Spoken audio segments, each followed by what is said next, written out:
नमस्कार. आपण बघत आहात अविनाशी आयुर्वेद.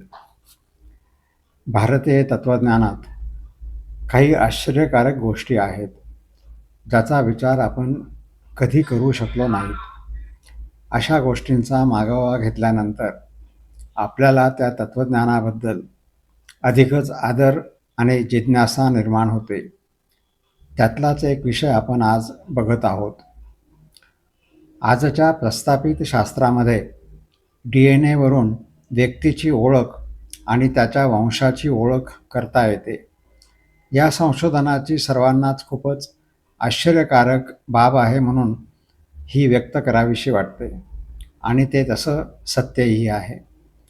सगळ्या प्राण्यांचे DNA असतात. ते त्याच्या वंशाचा मागोवा घेण्यासाठी सुद्धा उपयोगी पडतात.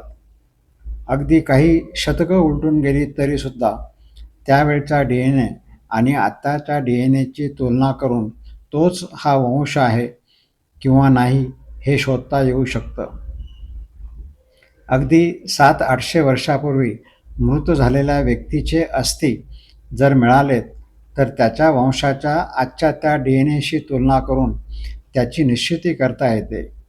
असा हा अस्थी जो कालांतराने सुद्धा अस्तित्वात राहू शकतो, त्याचा नाश होऊ शकत नाही. त्याचा उपयोग ह्या DNA केला जातो.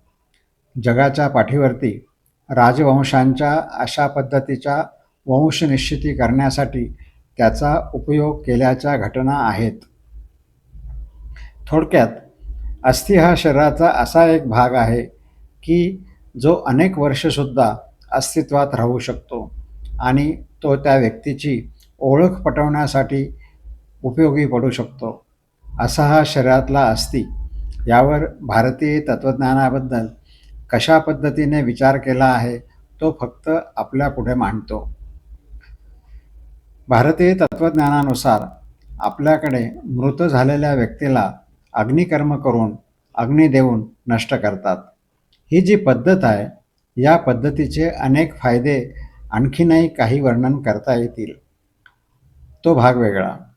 पण असं करताना त्याच्या काही अस्थी त्या राखेतून परत घरी आणल्या जातात आणि मग त्याच्या 10व्या दिवशी त्याचा उपयोग करून त्याला पिंडदान दिले जाते. हे आपल्या सगळ्यांना ठाऊक आहे. सध्या त्या मृतदेहाला अग्नी देताना ज्या ज्या गोष्टी सांगण्यात आलेल्या आहेत त्या केल्या जात नाहीत.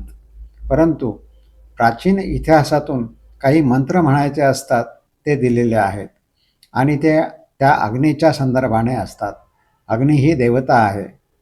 त्या अग्नीला अशी विनंती केलेली असते की हे अग्नी, या मृतदेहाची यमाकडे ओळख पटवण्यासाठी म्हणून यातल्या काही अस्थी तू मला परत दे. अशी विनंती त्या मृताच्या आत्म्याने केलेली असते आणि म्हणून त्या काहीशा अस्थी पुढच्या क्रियेसाठी घरी आणल्या जातात. यातील महत्त्वाचा भाग असा की अग्निदेवाला प्रार्थना करताना यमाला ओळख पटवून देण्यासाठी म्हणून माझ्या अस्थींचा काही भाग मला परत दे, हा सगळ्यात महत्त्वाचा आहे. आता अस्थीच्या मार्फत ओळख पटवण्यात येते ही गोष्ट आजच्या विज्ञानावरील पद्धतीने मान्य केली आहे. ती गल्लत यमाच्या दरबारात होऊ नये म्हणून तर त्याच्याकडे आपली ओळख, आपली आयडेंटिटी सिद्ध करण्यासाठी याच अस्थीचा उपयोग केला जातो.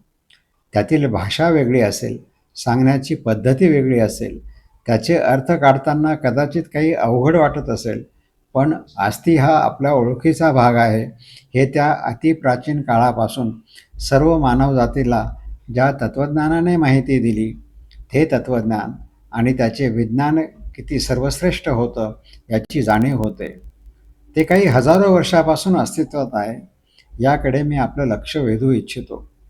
सांगण्याचा मुद्दा असा की विज्ञानाच्या अत्युच्च कोटीच्या विचारांची देवाणघेवाण त्या काळामध्ये अशा पद्धतीने केली जात होती आणि म्हणून त्या ऋषीमुनींनी, त्या शास्त्रज्ञांनी हे जे काही त्या पद्धतीने शोध लावले, जे आपल्याला आपल्या परिभाषेमध्ये आज सहजपणे व्यक्त करता येत नाहीत, त्या सगळ्यांचा आदर करत आपण त्याकडे पुन्हा एकदा बघायला हवं.